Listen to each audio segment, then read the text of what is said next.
We're just rotating everybody out. We just been chatting with D's Crypto over here. Love this guy from Brooklyn. Where you from? I'm from. Let's make sure we get him Just in. make sure nobody jumps in, plays out there. Oh, I'll let her play it for you. Don't worry. Okay. So I'm from Kansas City, but I'm out of Tulsa, Oklahoma. Right on. Yeah. Hell yeah. But yeah, I go by Agaprime. I do YouTube content, Okay. not stream it. I've catched you guys a couple times. Cool. Love the giveaways. You guys are real active. I'm actually from Wichita Falls. If Really? you know Okay. Wichita Falls, close to Oklahoma. But Yes. yeah. Yes. I've been to Tulsa a couple times. Yeah, I actually just got out of Wichita. I travel up there for my work. I work for a cable company, so I have offices up there. So I actually just got back from Wichita. Nice. So pretty neat. Yeah, oh yeah. So what got you into the Splinterland craziness out of Oklahoma? Man, it's weird. I want to say about 4 years ago, I was like at a weird spot where it's like, man, I feel like I'm not getting further anywhere. I'm just kind of treading water, and I was just re-looking at everything in my life. And I was like, you know what? Everything I do, I want to start making money from it. And so Splinterlands came up with the great idea that I've been playing video games my whole life. Why not have one pay you for a change? Yeah, dude. Right. And so I got into it. It was right before they did the original bronze nerf. Yeah. So I got in and started feeling good, and then I was just terrible because, everything changed. The rewards cut. It was tough. But luckily, I decided I was going to stick with it. And so I started finding streamers like Luke, 12, Is Luke Stever. here? I haven't seen Luke. I've seen 12. I believe he's here, but I haven't seen him. I haven't seen 12. And they really kind of gave me confidence to keep going with it and then taught me the strategies to really play. And then it got me wanting to do the same thing because they were moving on to the higher leagues, like 12's playing in Champion. Champs and stuff, And it's a whole different game. Yeah. It's from It's bronze, completely silver. different. Every It is league so is different. different. Every league is different. Which is one thing I love about it Yeah. is that It's you're really evolutionary. playing a different game. Right. So where you are is a great spot because it's entirely different from everywhere else. Would you mind holding this mic? No problem at all. Grab my phone and start tweeting some tweets. Yeah, you good, baby? Okay. You So can clip it off if you need to. you said I can clip it? Yeah, clip it on. Okay. I'm gonna come over and sit with you. If I can. Yeah, There just we clip it go. on. We're chilling. Hey, I'm back in the shop. Nice. Let's see if we get the chats here. Yo, if y'all want to ask some questions, ask them up. What was your name again? Agaprime, Dominic. Agaprime. Yep. Agaprime. Dominic, Where but, did you get know- that name from? Honestly, it's kind of funny. Aga is Swahili for general. Okay.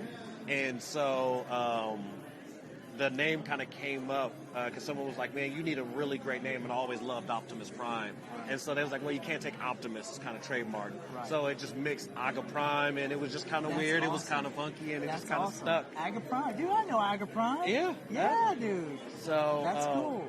So that's how it came about. But yeah, Wow. man, dude, I love it. And I got into the content because I wanted to do something for those people Yeah. who ran into that wall like me. Dude, that's badass. But I didn't want to stream. I figured there's a ton of great streamers out there. I was going to let you guys on that space. It's So I like to create movies. She hates streaming.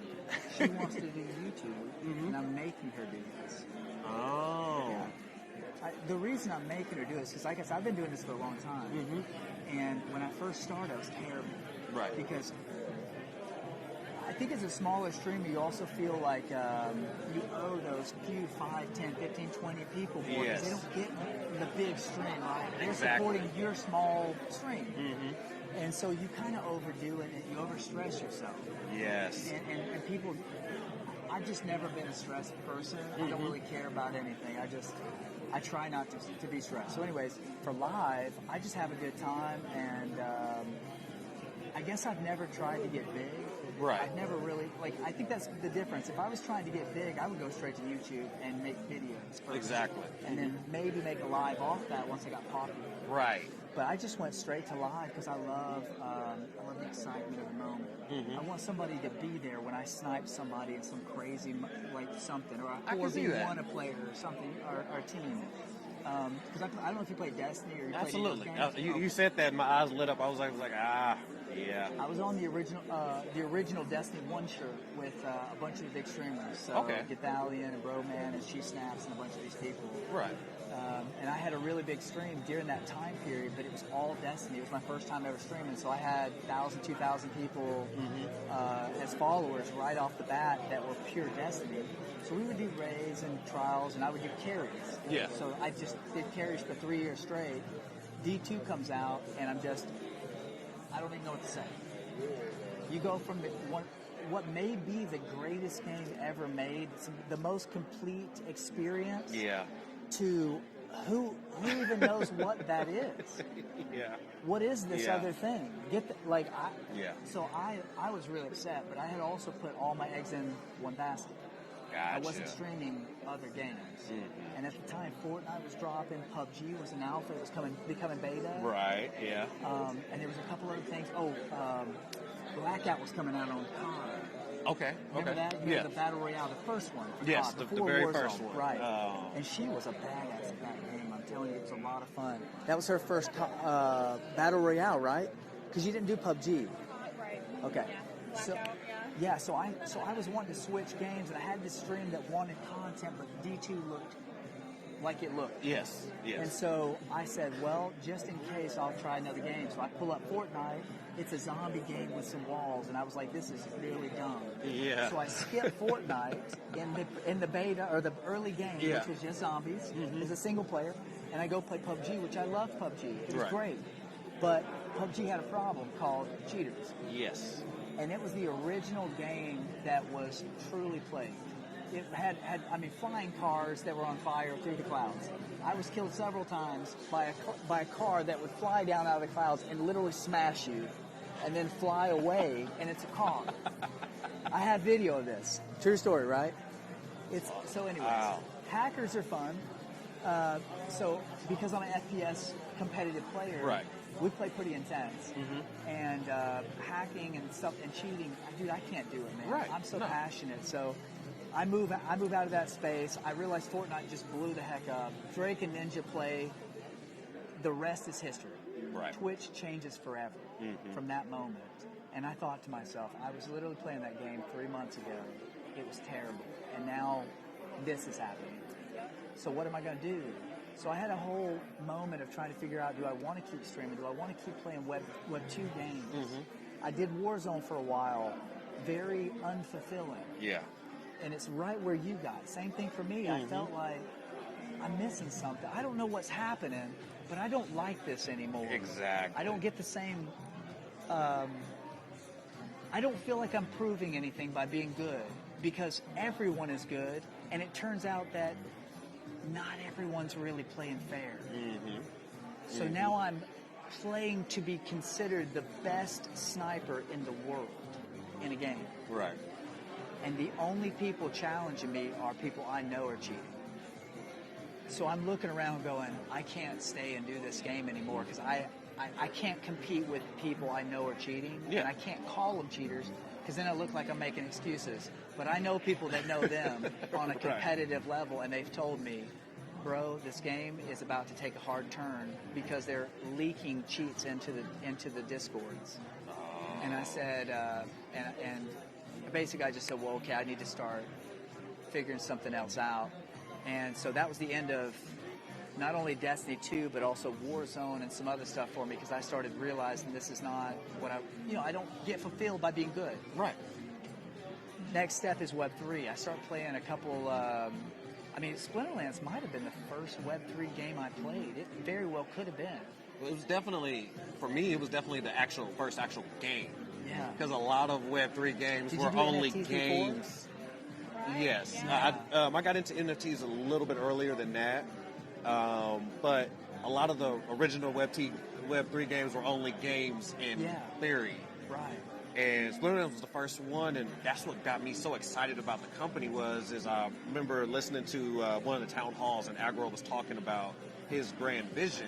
And it was like, I wanted to get people into crypto, but there's such a hard barrier. So he created an amazing game, and then the crypto comes, and I was like, that's it.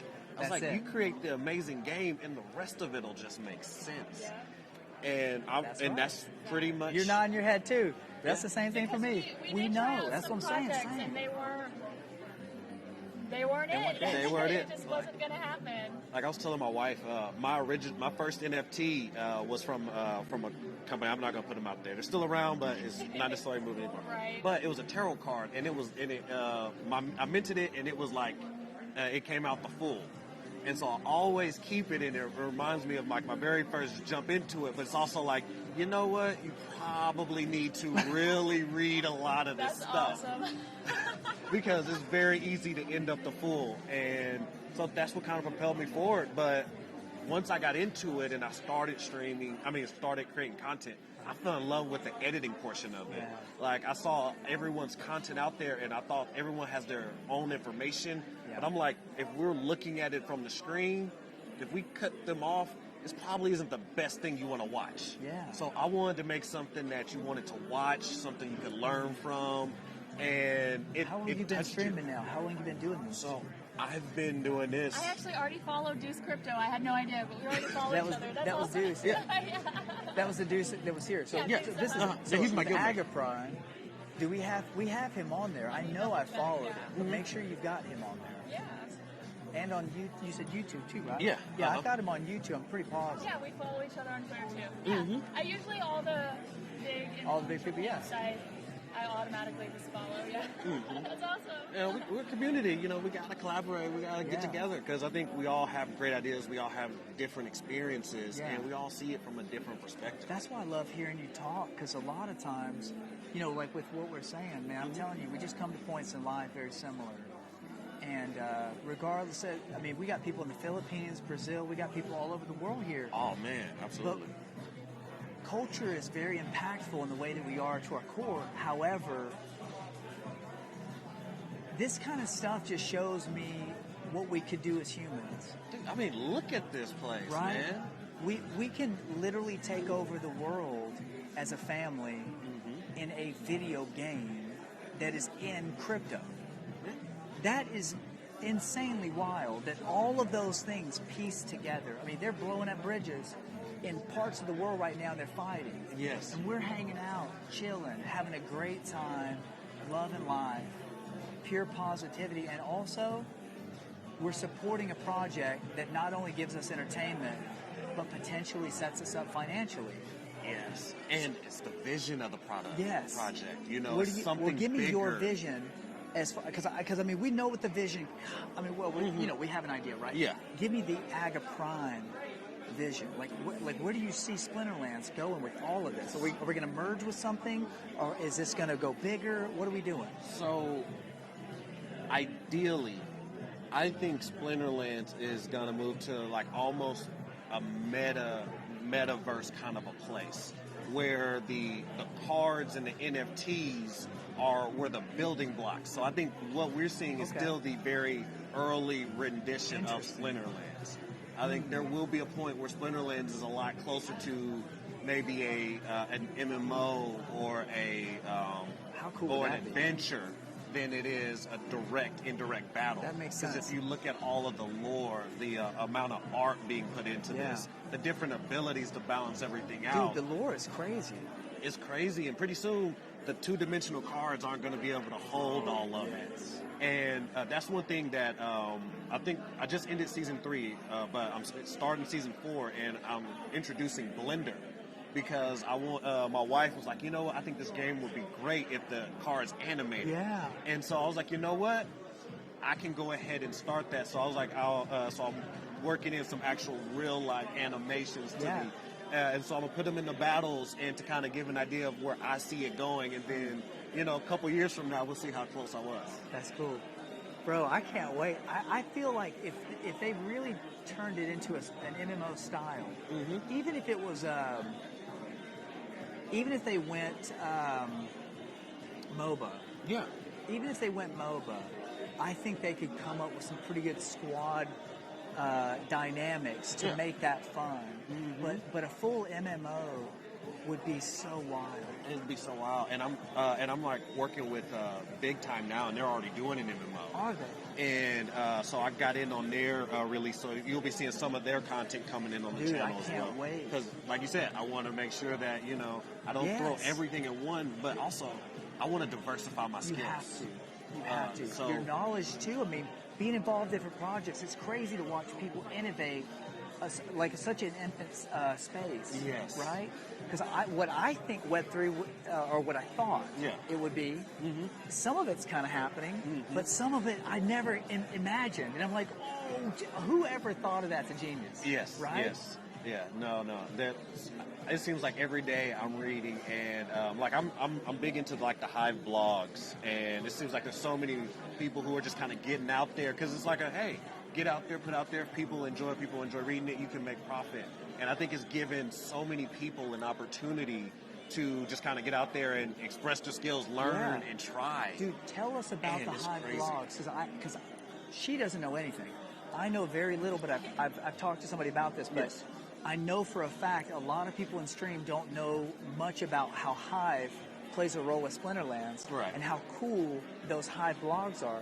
Because some people are legit making money, and I didn't even know that was possible. Yes. So tell them how to make money on Hive blogs. Okay. So the way to make money on Hive blogs is one, you need to write compelling content. So you're not going to get in there with a couple sentences in there and make money.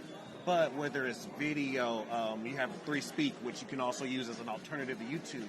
But you can simul-post it. How does that work? It's a video. It's legit, it's like a 3Speak is like a video platform, decentralized. So you can upload your videos on there. It gets votes. You can immediately get revenue off of your videos. So I actually post on YouTube my videos post on YouTube for my subscribers. They get the first seas on that. But then on Hive, I'll post an article, which will actually give tips based off of the battle, any credits that I used in there, like so if I used your music or anything like that, all the links, but it also has the video there. So you can actually interact with it in the crypto space, and I can actually get real-time income from it. I've never seen that on Hive. I use Peaked. Okay. But there's several of them. There's Peak, you there's gotta Bird. show me that stuff. Oh, absolutely. No problem. I'll link it to you. Yeah, absolutely. link it to me. Yeah. But it's a great way. Like I remember I got into it big because I saw Bulldog. Yeah. I saw him do a video online, and I started watching him. But I saw him post a video, and it made like $70. And I'm sort of like, okay, I am definitely doing this wrong. What am I doing? I was like, I'm over here trying to get YouTube to start paying me eventually, and this guy's already making money. What the heck? Wow. And so I got into it, and it's great, man. The community is wonderful. There's a lot of different curators, and what's neat about it is the system is kind of there to balance itself. So like the way it works is whatever you make, your curators are going to make like 50% of the initial payment, and that's because the people who are spreading the content, we want to encourage them to spread it. Makes sense. And then the authors are going to also take half of it as well. So this is really like it's just a pay spread. It's going to a lot of different people for the work that you're just you're doing the initial. Yes. But then several people can be involved in spreading your stuff, almost like advertising or publicity. Exactly. Yes. And they get paid. Yes. And the more you share, the more you share, the more quality you do, the higher your vote is worth. Yeah. So then you increase the value of your. I've seen the point. Yes. I wondered about that because so, I have none. So. Yeah. Because I don't vote a lot. I'm usually one making content. Yeah. And so, but as you get that up, well, now you impact the post greatly, and then again, 50% of that goes to you. Yeah. So it encourages you to do it again. That's interesting.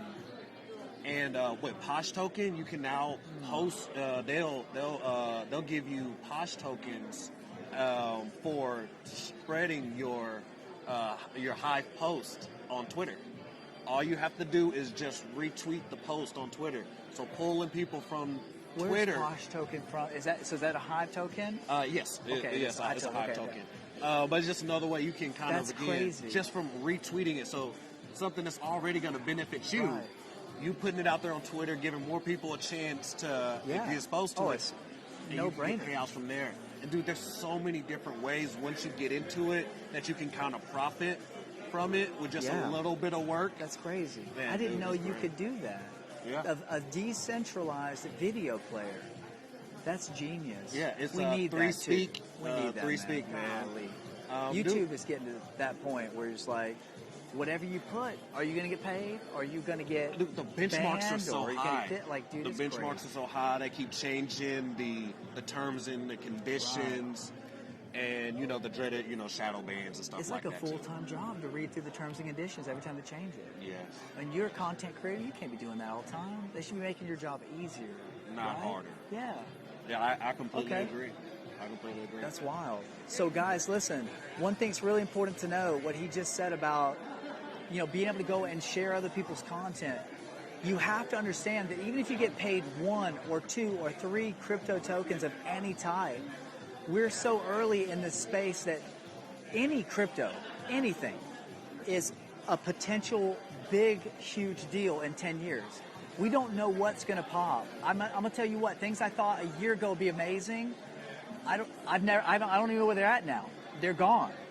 And some things that I didn't think would be anything last year are huge right now. So anything you can do to kind of prepare and stack as many diverse options as you can, do it. Whatever the Posh token is, I actually don't even know what that is. But if it's on Hive, number one, Hive's killing it. Okay, Yes. They're killing it in a lot of ways. But Splinterlands is crushing it, and so because we're already in this ecosystem, why not? Why not get a couple Posh tokens? We don't know what could happen there, but go out and share all this content, try to get paid, and also go and tell everybody else how you're making your money, because this is the first time I heard about that. That's an amazing thing for anyone to do. You don't need money. You don't need anything. Just load up, read other people's stuff, share it, make some tokens, and then wait. I mean, that's I'll tell opportunity. you, when I got started, I think I started my daily battle series. I was going to make a video every day for a year. And it's changed over time because I fell in love with the editing portion of it, and I didn't want to take away, I didn't want to dial back the animations so that I could do it every day. Yeah. So I'd rather keep it at that same quality and keep building on it, that's what she and just is, do it yeah. a little bit less. That's what she is. And yeah. so that opens up my freedom. But everything I got started with was free. I started editing in Filmora. It's free. And then I'm at the place now where all of the content that I'm producing is being paid for by the work. So my Hive posts are paying for my editing software. How good does that feel? It feels amazing. Ah, it feels good. It feels It feels amazing. good. I mean, It's starting to pay Splinter off. Fest. It's like, Yes. I got that check. I got that money in the bank. Oh. Dude, I remember that first check. I was like, is this real? Is this real? It's like, I was just man. playing video games, and I got a check? Yes. Wow. Yes. All of the time I've worked, all the money I've made, I was Wonderful. like, this right here is gratifying. Yeah. Because I enjoyed the whole process. Yeah. And that's my major thing. So Congrats, to kind dude. Congrats. of piggyback, if there's one thing I'd say is, dude, just get started. Yeah. Just get started. The rest will come. Just get started. I heard a video. I don't know what it was. I was watching some tutorial on how to use these things earlier, and his intro is just start the camera or just turn it on. And I say that to her all the time because she wants to make a million videos. Yeah. But she never gets started because she's so passionate about perfection. I'll come in like my underwear and just nothing, and I'm like, whatever, just turn it on. Live feed, hey guys. And she's like, you can't do that. So I can totally do it because I don't care. Yeah. And that's what you have to be with live, but when you're doing the YouTube thing, like you said, that's a real, people get passionate about the editing. What is it about the editing that made you really fall in love with it? Well, what I liked is that, so I have my wife and my brother. They're We need pretty to much. meet her. Did she come? She's actually already gone. She's already gone. Okay. But so she doesn't really play the game. So her whole exposure. Yeah! Woo! But so her only exposure is through me. So when I started doing the videos, they were very explainer because I'm a trainer by trade. I educate people. So they were very educational. I could see you as a sales trainer. Yeah. And so she thought it was good and she learned about it, but it was hard to keep her attention. And my brother, on the other hand, knows the kind of games, but he doesn't play. So he doesn't have an interest to watch it other than me. So what happened over time is I started finding new ways to keep you engaged in what I was doing and teaching you at the same time. Interesting. And so, like, I'll do this thing where when I do my edits, I do all of the voice first, and then I actually align everything. That's really smart. So that the video matches what I'm saying. That's so smart. Because I want you to either, if you can't hear it, I want you to follow. Right. And then if you can't see it, I want you to follow. See, I don't make any YouTube videos yet. She's going to do all that stuff. So while I do content creation, I also take 19 credits at college. Yeah. So I'm all the time busy. But for her, I want to get her doing all the videos and the editing and stuff. Yes. She loves it anyways. But I just live stream and then I turn it off and I don't think about it. I want her to take some of that, chop it up, and maybe make some, some recap videos, right? Yes. So, but I've always thought about that. What if you play, so I always imagine somebody plays the content, they fix it, and then they talk. But if you do that, that can get complicated. And I always wonder how they do it. It also drags out. Yes. And so, when I got started, I watched everybody. Hey guys. And as I was watching everybody, I noticed that although I liked what they had to say, and some personalities were great, visually what was going on the screen was usually a lot of looking at the same stuff. And if they were talking about something, they weren't really pointing it out outside the mouse. And so it wasn't visually very good to look at. So what I wanted to do is I wanted to give you something that was going to entertain and engage your eyes. And so that's really what led me to it. And so started out with just little, hey, this is the card, this is the card. Then it led to full screen introductions to the cards so that you can read them, because a lot of like, I don't know what they do. That comes in. And then I was like, Does she play now? Huh? Does she play now? Yeah, she plays. She dabbles. Nice. She dabbles. Okay. But That's cool still. and so just adding in there. But it's so interesting to hear her come in and be like, "Ooh, I know this card. You should play this one." Yeah. And now we can have these conversations because you can just watch the videos and enjoy it, and at the same time learn something. And to me, that's what I really enjoy about it. Yeah. I even had her Family voice affair. acting in one of my videos. She was so nervous That's so about cool. it, but it was great. It's That's one so of my favorite cool. ones. You got to have her do some videos with you. Get her involved. Is that Luthien that Deuce was talking to? Is this Luthien right here standing behind you? Do you know? I don't know. The comedian. Excuse me. Are you Luthien? Doing an event. Yes. Oh, okay. Sorry about that. When you and Deuce were standing here talking, the chat was going crazy. Like, Luthien, we see Luthien, Luthien. So I didn't know if that was you or not. A lady, she's pregnant. Oh, she's pregnant. Okay. I've seen her all day. Okay, we'll make sure to grab her. Thank you. Did she walk by, Chad? We didn't see her.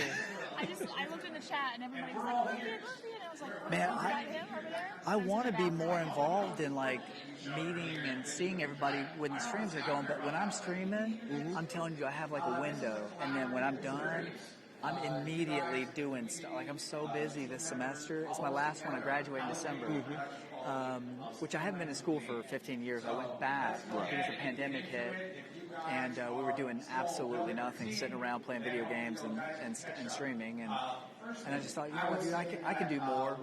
I'm bored. So I'll go back and finish my degree. I wasn't far off, and I speak Spanish already, and it was easy. So I was like, I'll just go to a Spanish degree and knock it out. Right. So, but I need to be done with it because I hate school. It's terrible. Yes. I don't want to say it's worthless, but it's close. Yes. It's real close to being really worthless. close. It's really close. So when that's done, though, we want to go full-time content creation. And she's going to be doing a lot of the YouTube stuff. Again, I don't know anything about editing and all that stuff. I mean, it looks like it's complicated to me because I haven't done it, but I don't know. So that's actually interesting now that you mention it, because I'm kind of in a similar space. I've been avoiding the streamer realm for a while because I don't like the distraction. You know, like I don't want to be. I don't like jumping back and forth. And so one of the things I was thinking is that I would actually go ahead and pull out the streaming channel, but I would actually go through the process of storyboarding and then editing a video and then release it after it's done. So you'd be able to see that editing process. Okay. And learn a lot of those. That'd be amazing. I would love those that. tools and those tricks that I'm going through. And, you know, it's just a kind of a different way of interacting with the game. And if you were like doing your daily battle videos, which you can earn from, you can learn some tricks to, you know, help them stand out.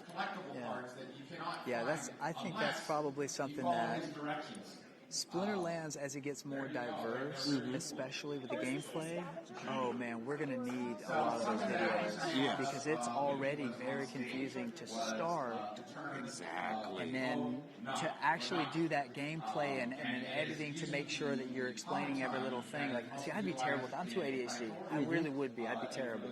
I could probably learn the editing and stuff, but I just know that it's probably healthy for me to stream at least every once in a while, just so my ADHD ass can talk all of my talking out. Yeah. So when the camera goes off, I'll be like, oh, my sore throat, I'm not going to talk anymore. So then she can live at my house with me and not kill me. So like, go get on stream for a while and just talk yourself to death so I don't have to listen to you. It's therapy. I'm just, but no, I'm just that way. I would edit all day because half of my stuff would be me just mumbling. And in live feed, I can mumble all day, and it's just like, well, deal with it, guys. You know, they get to watch every part of your life, the boring and the exciting. Exactly. And, you know, I think that's an interesting thing about the streaming, and where it's different for me is my face usually isn't on screen. And granted, I don't have any issue with it. It's just not really what I'm doing at the moment. But I found out so many things that you get started, and like your first video, you know, feels great, and then now, like I said, I'm at 75. I look back at one, and it's terrible. It's horrible. And it always I'm at is going to be. 75. Wow. And they're broken up into seasons, and the idea was that if you were brand new to the game, so my chief aim was I would do these 365 videos. They're broken up into seasons. So not only would you be able to see how I've progressed with each season, but if you were to follow from beginning to end, because I'm not teaching you lineups, which is how we used to play the game. I'm teaching you the strategy of the game, so how the abilities work, why you put these monsters in these places, so that no matter how long this goes on, those rules will still apply. And so, Super smart. And so my idea was that you'd be able to watch through, and I'm not saying I'm going to turn you into a champion player, but you're going to be able to get out of silver. You're going to be able to compete in gold, because it's more of a knowledge game at that point, because it just changes. It just changes. That's the gap right there. Silver to gold is what changes. Gold now is probably the sweatiest. Oh, man. Gold 1? Terrible. Gold 1 to Diamond 3? Oh. That's tough, man. I used to pop a Yodnon and breeze right through. Yeah. Now I have to fight it. And I don't have the time now compared to, back in the day whenever I had a little more, before school. When I got back into school, ever since then, it's been chaos, pure chaos. And on top of that, I broke my back about 15 years ago. And so I have X amount of time on my feet per day. So with me going to school... Before his legs go numb. So, really, you can't... Yeah, I got about 15, 20 minutes. I was going to ask about that, because I saw you come in, and I was like, okay, all right, I recognize this guy. And then I saw you stand up, and I'm like, now I'm confused. That's my problem. Is I told her, I said, I don't want to do this because I know people are going to see me stand up, and they're going to think, oh, he's just faking it. It's like in and out of the wheelchair, but it's not bound. It's just very limited time. Like I can go to the gym and I can lift and I can do all kind of stuff, but I can't stand. If I stand, I have about 5 minutes, and then I got to sit down again, and I'm good. I'll be fine. So I can stand up, do some curls, kind of stretch, and then sit down. But if I'm up 15 minutes or more, that pain will start. I'll get numb, and it won't come back until night when I go to bed. Wow. So it'll get bad. So I got to just be careful. And I always carry a chair, if I need to sit down or something. But I'm an old athlete. I played hard because I'm small. So it was bound to happen. You got to. I played angry. You got to. That's why I went into gaming. It's because I'm an old gamer. I don't know if you're. How old are you? I'm 34. 34. Okay, you're not young. I'm a 2000s when I graduated. Okay. So I'm 40, and I played Atari, Super Nintendo, or Nintendo regular when I was a kid. So Halo changed my life around 2001. Blew my mind.